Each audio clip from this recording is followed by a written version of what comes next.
a su contrincante de alzarse con la madre de todas las victorias y dejar a su adversario sin un solo voto. El presidente tuvo que padecer todavía durante otras 6 semanas mientras arreciaban los pleitos en Alaska. Cuando el Tribunal Supremo le otorgó finalmente los 3 votos electorales del estado, él y Creech se bebieron discretamente una botella de champán. El presidente Morgan se había enamorado de Alaska a pesar de que los resultados solo le habían concedido finalmente un escaso margen de 17 votos. Habría tenido que evitar más estados. Perdió incluso en su Delaware natal, donde el otrora esclarecido electorado le había permitido 8 maravillosos años como gobernador. Si él no había tenido tiempo de visitar Alaska, su contrincante había ignorado por completo Delaware. Ni la menor organización, ni anuncios en televisión, nada para contrarrestar la campaña. Y así todo, su oponente había obtenido el 52% de los votos. Creech, sentado en un sillón de cuero, sostenía en las manos un cuaderno de apuntes con una lista de los cientos de cosas que había que hacer de inmediato. Observó cómo su presidente se desplazaba muy despacio de una ventana a la siguiente mientras escudriñaba la oscuridad y soñaba con lo que hubiese podido ser. El hombre estaba deprimido y humillado. A los 58 años su vida había terminado. Su carrera era un fracaso, su matrimonio se estaba desmoronando. La señora Morgan ya había regresado a Wilmington y bromeaba sin recato acerca de irse a vivir a una cabaña de Alaska. Creech abrigaba ciertas dudas acerca de la capacidad de su amigo de pasarse el resto de la vida cazando y pescando, pero la perspectiva de vivir a más de 3,000 kilómetros de la señora Morgan resultaba de lo más seductora. Hubiesen podido ganar en Nebraska si la un tanto aristocrática primera dama no se hubiera referido a su equipo de fútbol como los Sooners, tal como se conocía popularmente a los habitantes del estado de Oklahoma. Los Sooners de Nebraska. De la noche a la mañana, Morgan cayó en picado no solo en las encuestas de Nebraska, sino también en las de Oklahoma. Jamás se recuperó. Y en Texas, su mujer tomó un bocado de una guindilla galardonada con un premio y vomitó. Mientras la llevaban a toda prisa al hospital, un micrófono captó sus todavía famosas palabras. ¿Cómo es posible que sean ustedes tan retrasados como para comer semejante mierda? Nebraska cuenta con 5 votos electorales. Texas tiene 34. Insultar al equipo de fútbol local era un error al cual hubiesen podido sobrevivir. Sin embargo, ningún candidato supera una descripción tan degradante de la guindilla de Texas. Menuda campaña. Creech estaba tentado de escribir un libro. Alguien tenía que dejar constancia del desastre.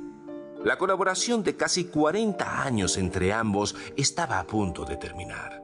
Creech había conseguido un empleo con un contratista del Departamento de Defensa por $200,000 anuales y llevaría a cabo una gira de conferencias a $50,000 cada una, siempre y cuando hubiera alguien suficientemente desesperado como para pagarlos. Tras dedicar su vida a la administración pública, se había quedado sin un céntimo. Estaba envejeciendo rápidamente y ansiaba ganar unos dólares. El presidente había vendido su preciosa casa de Georgetown a muy buen precio.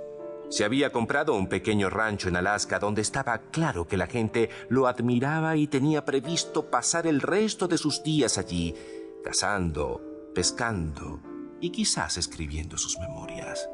Lo que hiciera en Alaska no tendría nada que ver ni con la política ni con Washington.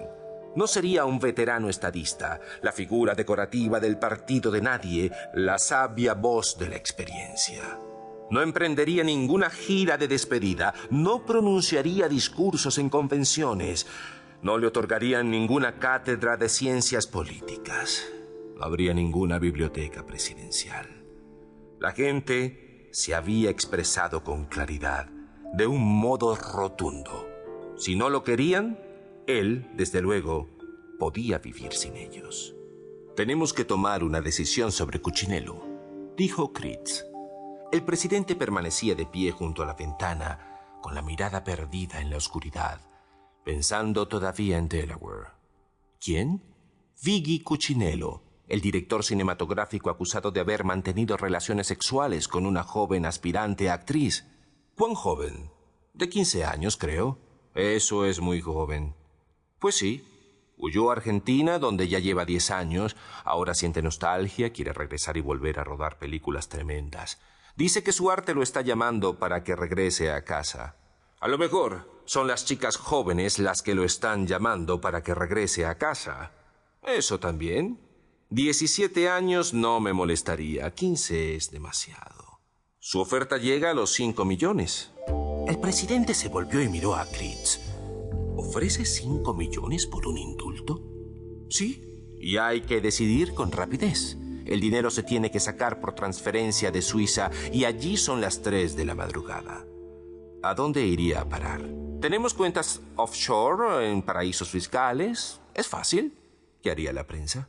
Sería desagradable. Siempre es desagradable. Pero esto sería especialmente desagradable. La verdad es que a mí la prensa me importa un bledo, dijo Morgan. Pues entonces, ¿por qué lo preguntas? Quiso saber Critz. ¿Se puede seguir el rastro del dinero?, preguntó el presidente, volviéndose de nuevo hacia la ventana. No. Con la mano derecha, el presidente se empezó a rascar la nuca, tal como siempre hacía cuando se enfrentaba con una decisión difícil. A punto de lanzar un ataque nuclear contra Corea del Norte, se había rascado la piel hasta hacerse sangre y mancharse el cuello de la camisa blanca. La respuesta es no, dijo. 15 es demasiado joven. Sin previo aviso se abrió la puerta y Artie Morgan, el hijo del presidente, irrumpió en la habitación con una Heineken en una mano y unos papeles en la otra. Acabo de hablar con la CIA, dijo con aire indiferente. Llevaba unos vaqueros desteñidos e iba sin calcetines. Maynard está de camino. Dejó los papeles sobre el escritorio y se retiró dando un portazo. Artie hubiese aceptado los 5 millones de dólares sin dudar, se dijo Critz, independientemente de la edad de la chica. 15 años seguro no eran demasiado poco para Artie.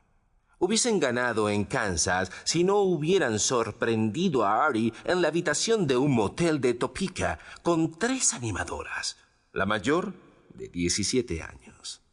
Un fiscal grandilocuente había desestimado finalmente las acusaciones 2 días después de las elecciones.